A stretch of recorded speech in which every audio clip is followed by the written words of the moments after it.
प्रभो नमः शिवाय महारुद्राय धवलेश्वराय वालालिंग महाप्रभो दीपं यदि परम ब्रह्मा दीपं यदि जनार्दनः दीपाहरत में पाप पूजा दीप नमस्तुते धवलेश्वराय वालालिंग महाप्रभो संसार सुखी रखंतु।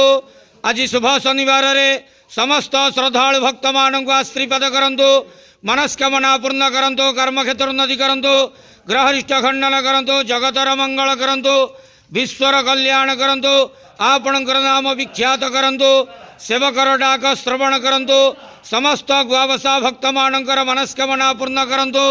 जो जो भक्त माने आपणक पाखरे मानसिक रखिछंती तांका मानसिक पूर्ण करंतु। बाबा धवलेश्वराय वालालिंगाय नमो नमः। संसार सुखी रखंतु आनंद के वार हरि बोलो। आज शुभ शनिवार रे समस्त श्रद्धालु भक्त मान को आश्रीपद करंतु आनंद के वार हरि बोलो। बाबा धवलेश्वराय वालालिंगाय नमो नमः।